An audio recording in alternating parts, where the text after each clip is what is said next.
Welcome back, Speakeasy English listeners. I'm David, and I'm genuinely excited to be here with the incredible Sarah.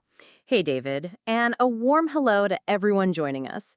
Today, we're talking about the absolute core, the bedrock of mastering any skill, especially language: practice. It's such a simple concept, isn't it? Practice makes perfect. We hear it all the time. But when it comes to learning English, many people struggle to translate that simple idea into real, consistent progress. That's so true. They might understand the theory, but implementing consistent, effective practice, daily, weekly, monthly, that's where the real magic happens, and also where the challenges lie. We want to demystify that today. Absolutely. Let's start with the fundamental truth. Practice makes perfect, and this is especially true for improving English fluency. Why? Because fluency isn't just about knowing words or grammar rules. No, it's about accessing them automatically, almost without thinking.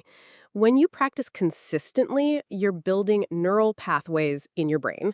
It's like paving a road. The more you travel that road, the smoother and faster the journey becomes. Exactly. Consistent speaking, for instance, trains your brain to retrieve vocabulary and grammatical structures more readily. It moves from being an active, conscious effort, what's the past tense of go again, to an automatic response.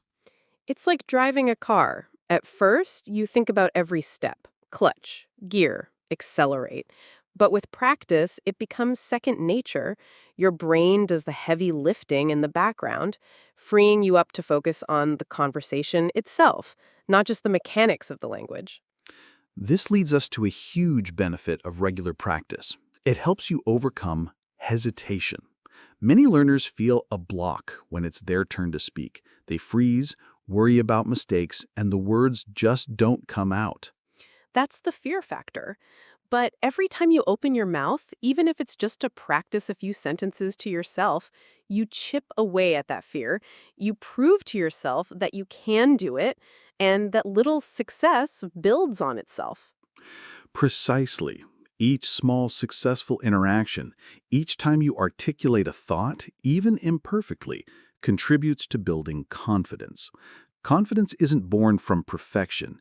It's born from action, from trying, and from seeing incremental improvements. And as confidence grows, so does your willingness to take risks. You'll try more complex sentences, experiment with new vocabulary, and engage in longer conversations. It's a beautiful upward spiral. Another critical area that practice refines is your pronunciation. It's not just about saying words correctly, but also about intonation, stress, and rhythm, the music of the language. Think about shadowing native speakers. You're not just repeating, you're trying to mimic their accent, their pauses, their emphasis. This consistent imitation trains your mouth and vocal cords to produce sounds that might be unfamiliar in your native language. It's like a musician practicing scales. It might seem repetitive, but it builds the muscle memory and the ear for the right notes and timing. Regular pronunciation practice makes you not only more understandable, but also sounds more natural. So we've talked about why practice is crucial. Now let's explore how to practice effectively. It's not just about speaking, though speaking is vital. It's a holistic approach. Exactly. The first major type of practice is listening practice. This means active listening, not passive. Don't just have English as background noise. Engage with it.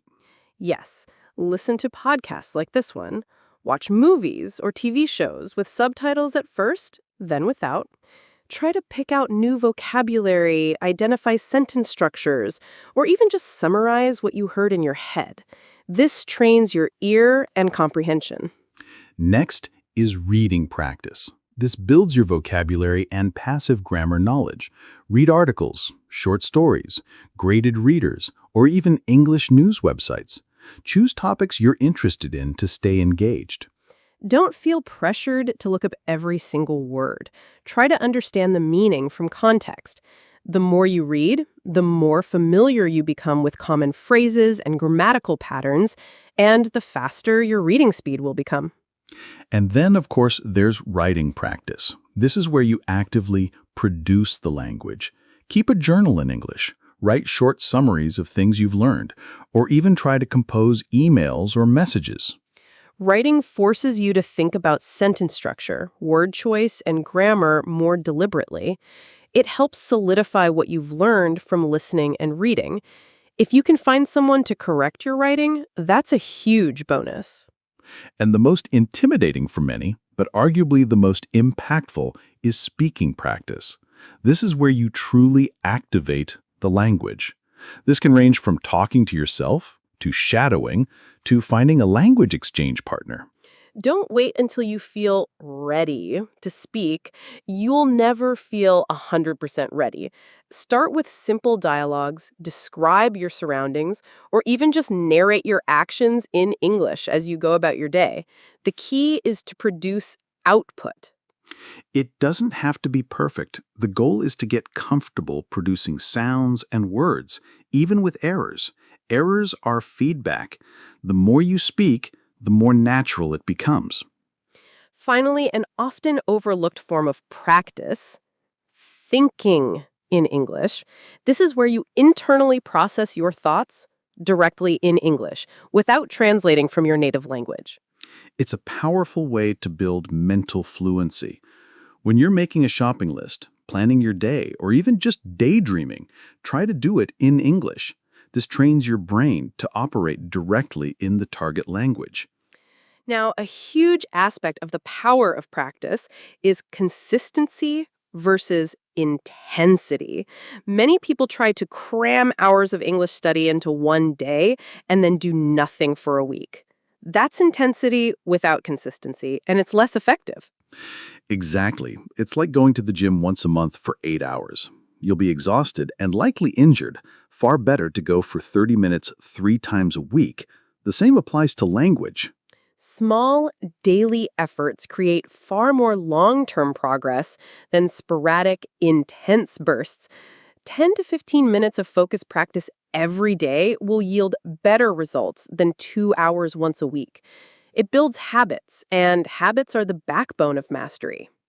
So, how do we make practice enjoyable and integrated into our daily lives? This is where finding what resonates with you is key. If you love video games, find English-speaking gaming communities or games with English dialogue. If you love cooking, watch English cooking shows or read English recipes. Match your English practice to your passions. This makes practice feel less like a chore and more like a hobby. You're learning English through something you enjoy, rather than just learning English. It's a subtle but powerful shift in perspective. Also, incorporate English into your existing routines. Listen to an English podcast during your commute. Review flashcards while waiting in line. Narrate your morning routine to yourself in English. Stack habits. Now, let's address the inevitable, dealing with setbacks and maintaining motivation. There will be days when you don't feel like practicing, days when you make a lot of mistakes and feel frustrated. That's normal. Absolutely. The key isn't to be perfect, but to be resilient. Acknowledge the setback, allow yourself to feel the frustration, and then get back on track. Don't let one missed day turn into a week or a month. Remind yourself of your why, your deep reason for learning English. Celebrate your small wins. Did you understand a challenging phrase? Did you manage to hold a conversation for an extra minute? Those are victories. And track your progress.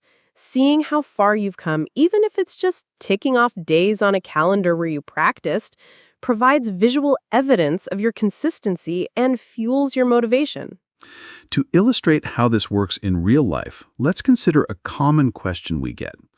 How do I start speaking if I'm shy? That's a fantastic question, David.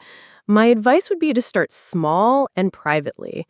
Begin by simply talking to yourself in English about everyday things. Describe what you see, what you're doing, or even just what you're thinking in English. Yes, silent practice is still practice.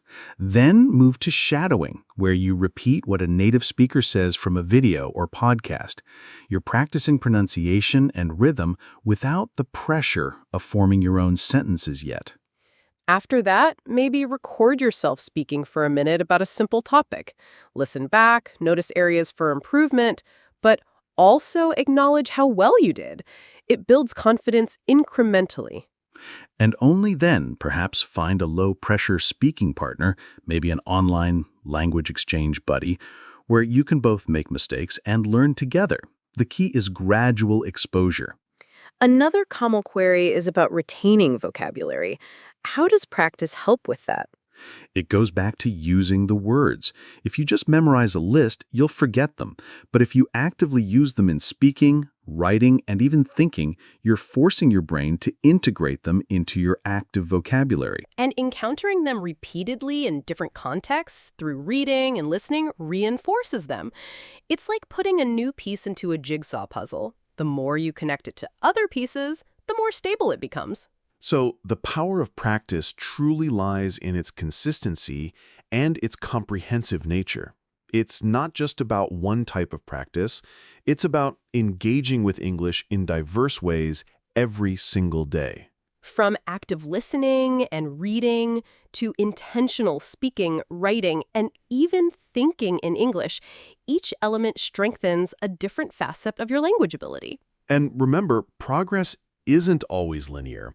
There will be plateaus, but consistent practice is what will ultimately push you through them to new levels of fluency. Embrace the journey, be patient with yourself, and commit to showing up every day, even for a few minutes. Those minutes compound into hours, then days, then months of invaluable practice. You have the power within you to achieve true English fluency. It just requires harnessing the incredible power of consistent practice. Thank you for joining us on Speak Easy English for this deep dive into the power of practice. We hope you feel inspired to make practice a non-negotiable part of your daily routine. Until next time, keep practicing, keep learning, and keep speaking easy English. Thanks for watching. If you liked this video, give it a thumbs up and let me know your favorite part in the comments below. Don't forget to subscribe for more content like this, and I'll see you in the next one.